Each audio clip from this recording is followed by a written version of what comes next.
Back in the 90s, I worked in information technology, and Microsoft Windows was the premier operating system at that time. It went through many iterations, and I'm not sure what version they're on today, since I am now part of the elite world of Apple users. But in those days, they had what they called Windows 95. Then they released 95A, B, and C. What Microsoft started doing at the time was revolutionary because most software companies beta tested their software internally, then found a select group of people externally to look for problems and issues with the software. Then when they were confident and fully ready, they ultimately shipped the product. Microsoft changed the game when they began a type of beta testing on the customer by just releasing the product and then reviewing and analyzing the problems that people had almost in real time. So instead of having to pay people to find the problems, their customers were paying to find their own problems. If we are not careful, we could become so pedantic about our product, service, our book, whatever we're doing, our masterpiece, that we forget to just ship the product. Sometimes you have to realize that at some point, you are buying back your own results by spending so much time seeking perfection, nitpicking, if you will, and not realizing that it is now time to just ship the product. You can get it into analysis paralysis that's caused by that analysis and constant evaluating. Now, I'm in no way saying that you put out an inferior product.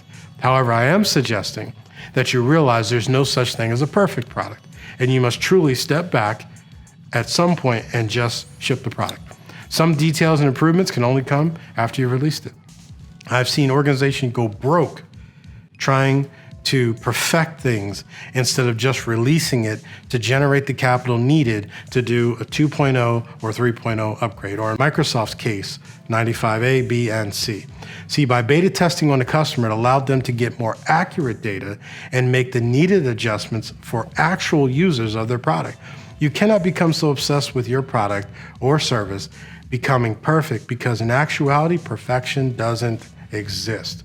Sometimes you just have to do what? Ship the product. Realize that you cannot hold it back trying to make it perfect.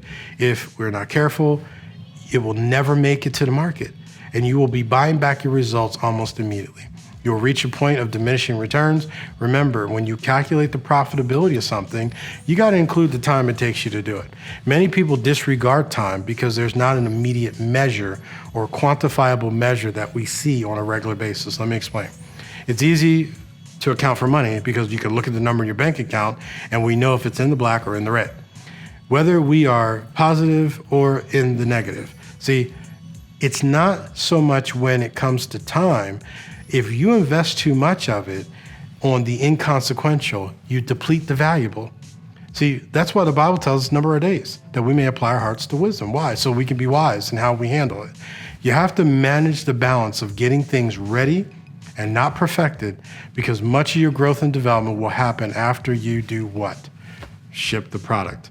After you start the business, send the letter or email, launch the product, begin it now.